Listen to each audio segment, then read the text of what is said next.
연초부터 중국판 AI 딥시크 때문에 주식시장과 AI 산업이 난리가 났습니다. 무슨 일이 일어나고 있고 뭐가 논란이고 앞으로 전망과 관전 포인트는 뭔지 한번 정리해 볼게요.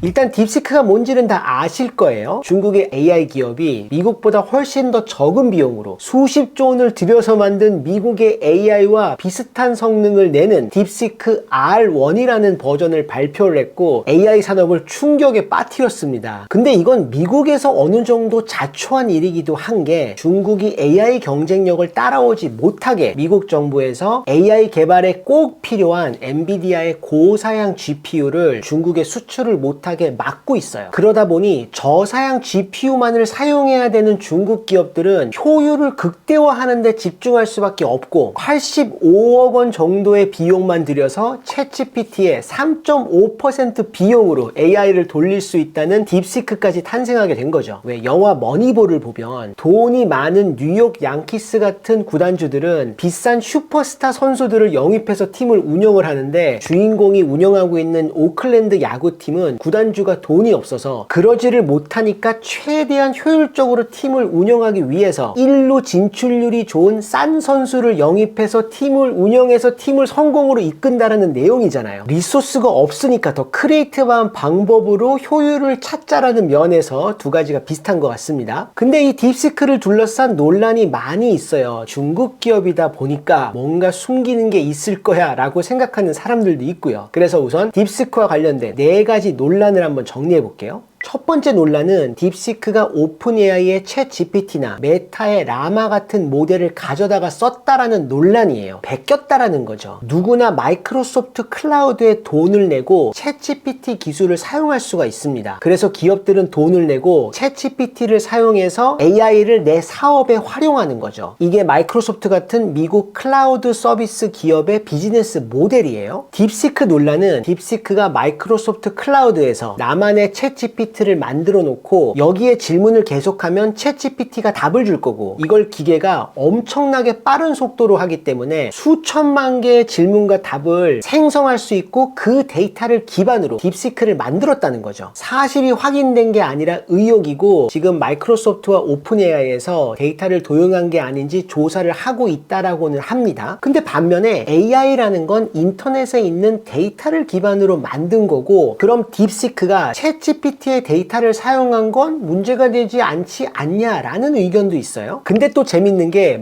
마이크로소프트에서 이제 자신들의 클라우드 서비스 내에서 딥시크도 사용할 수 있어요 라고도 발표를 했어요. 친구도 적도 없는 게 요즘 AI 시장인 것 같습니다. 두 번째 논란은 85억 원 정도만 썼다는 딥시크의 개발비가 진짜 맞냐라는 논란이에요. 이 85억 원이 최근에 발표한 버전을 개발하는 데만 쓴 비용이지 지금까지 쓴 개발비가 다 더해진 비용은 아니기 때문에 왜곡되었다는 의견도 있습니다. 그리고 앞서 말한 대로 미국 AI 기반 위에서 개발을 했기 때문에 개발비가 쌀 수밖에 없다라는 의견도 있고요. 추가로 중국에서는 비싼 고사양 엔비디아 GPU는 수입을 못하기 때문에 싼 저사양 엔비디아 GPU를 사용해서 개발비를 낮췄다라고 추정하고도 있지만 또 한편에서는 딥시크가 중국에 수입이 막혀있는 고사양 엔비디아 GPU인 H100을 5만 개나 가지고 있다라는 주장도 있습니다. 세 번째는 보안 문제예요. 딥시크를 사용하면 그 정보가 다 중국으로 간다는 거죠. 이게 내가 딥시크로 가서 딥시크 AI를 사용하면 맞고 딥시크는 자신들의 소스 코드를 오픈소스로 다 공개를 했어요. 그 오픈소스 코드를 받아서 내가 사용하면 정보가 중국으로 가지는 않아요. 네 번째로는 중국에 대해서 부정적인 얘기는 못하는 AI라는 거죠. 천안문, 시진핑, 대만 문제 같은 주제들에 대해서는 제대로 말을 못하고 중국의 검열을 따르는 AI인 거죠. 그래서 제가 시험을 해보고 싶어서 중국에서는 곰돌이 푸우가 나오는 컨텐츠는 왜 금지되어 있어? 라고 챗GPT와 딥시크에다가 물어봤어요. 그랬더니 챗GPT는 시진핑과 푸우를 비교하는 밈의 등장을 시작으로 왜 중국 정부가 민감하게 반응을 하고 표현의 인간의 자유통제의 사례임을 아주 자세하게 정리를 해주었는데, 딥시크에서는 당연히 시진핑 이야기는 없고 중국은 다양한 문화를 장려하지만 국민의 정서와 조화를 중요하게 여긴다는 뜬구름 잡는 이야기만 하더라고요. 혹시나 해서 김치가 중국 음식이라는 의견이 있는데 이게 맞아? 라고 물어봤더니 다행히도 한국의 전통 음식이라고 답을 해주었습니다.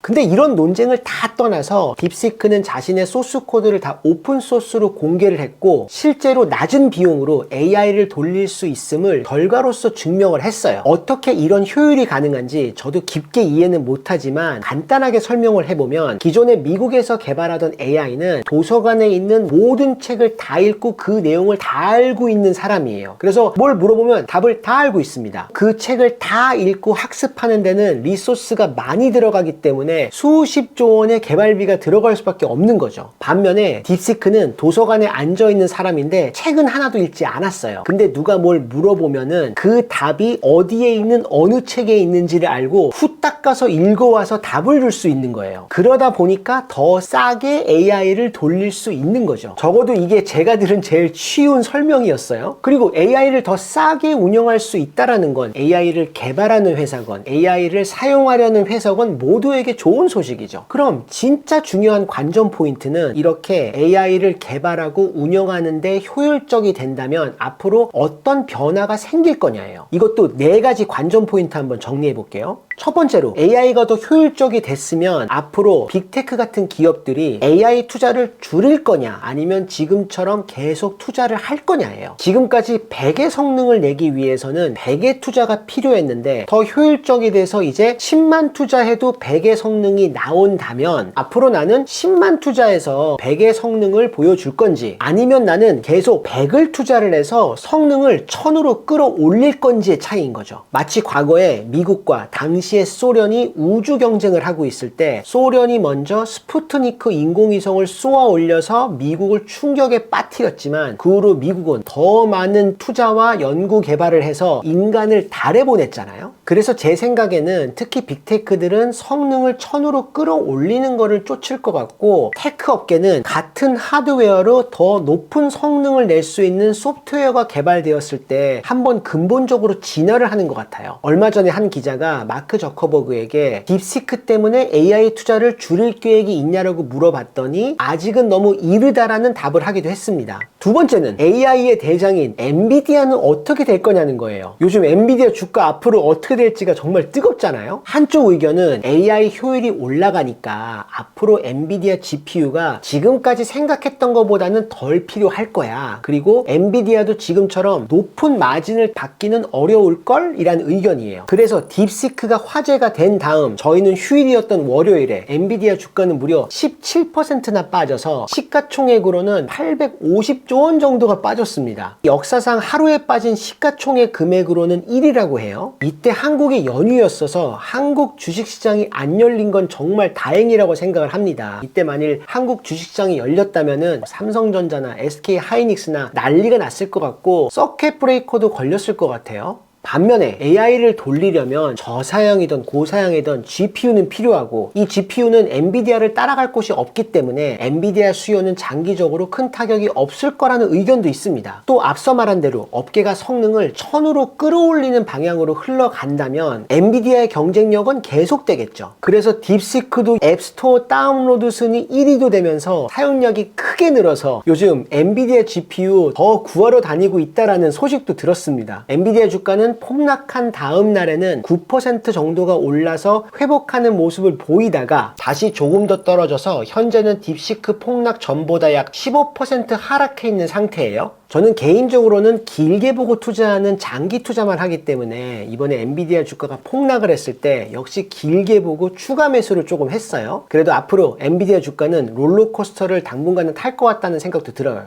세 번째로, 결국 가장 중요한 질문은 그래서 AI 시대가 열릴 거냐예요. 지금까지는 AI 모델을 만드는 경쟁에 치열했는데 이 AI로 뭘 할 거고 어떻게 돈을 벌 거냐가 결국 관건인데 이건 아직 초기 단계잖아요. AI 모델 개발을 넘어서서 의학, 공학, 로봇, 교육, 유통, 교통, 환경 등등의 분야에서 실제로 AI를 활용하는 AI 어플리케이션 시대가 열려야지 본격적인 AI 시대가 열린다고 생각합니다. 생각을 해요. 그리고 그런 시대가 열려서 이제 많은 사람들과 기업들이 AI 없이는 못 사는 세상이 열린다면 파이가 커질 거니 그 안에 모두가 성장을 하겠죠. 더 나아가서 저비용으로 AI 개발이 가능해지면 빅테크들처럼 돈이 많은 회사들뿐만 아니라 새로운 아이디어로 새로운 어플리케이션이나 서비스를 만드는 스타트업들의 등장도 활발해질 것으로 기대해 봅니다. 인터넷 시대가 시작될 때를 봐도 누구나 인터넷 사업에 뛰어들 수 있었기 때문에 결국 이긴 플레이어들은 당시에 대기업들이 아니라 스타트업들이었잖아요. 반면에 AI의 활용이나 AI의 수익 모델이 뭐 별거 없네 라고 흘러간다면 그동안 기업들이 매년 투자한 수백조 원은 버블로 터질 수도 있겠죠.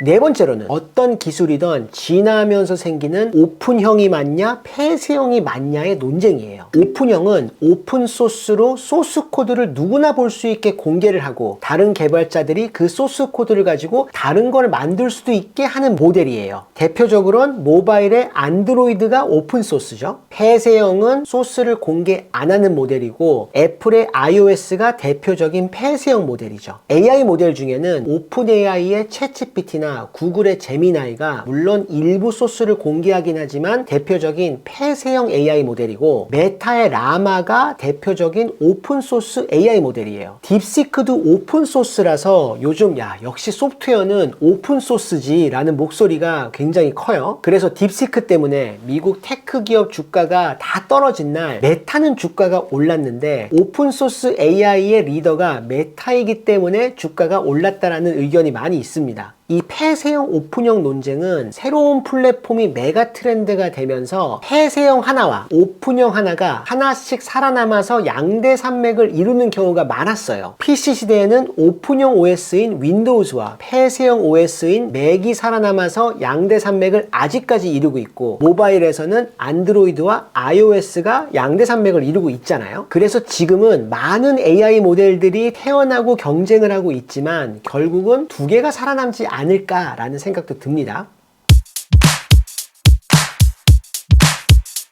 오늘은 딥시크 논쟁과 전망에 대해서 이야기를 해봤습니다. 빅테크를 포함한 미국 주요 기업들의 올해 첫 실적 발표가 요즘 한창 나오고 있는데 미국 주요 기업들의 올해 첫 실적은 어땠고 주가 흐름은 어떤지는 3월 초에 올릴 영상에서 자세히 한번 분석해 보겠습니다. 그럼 저는 다음 시간에 더 재밌고 유익한 주제로 돌아오도록 하겠습니다. 감사합니다.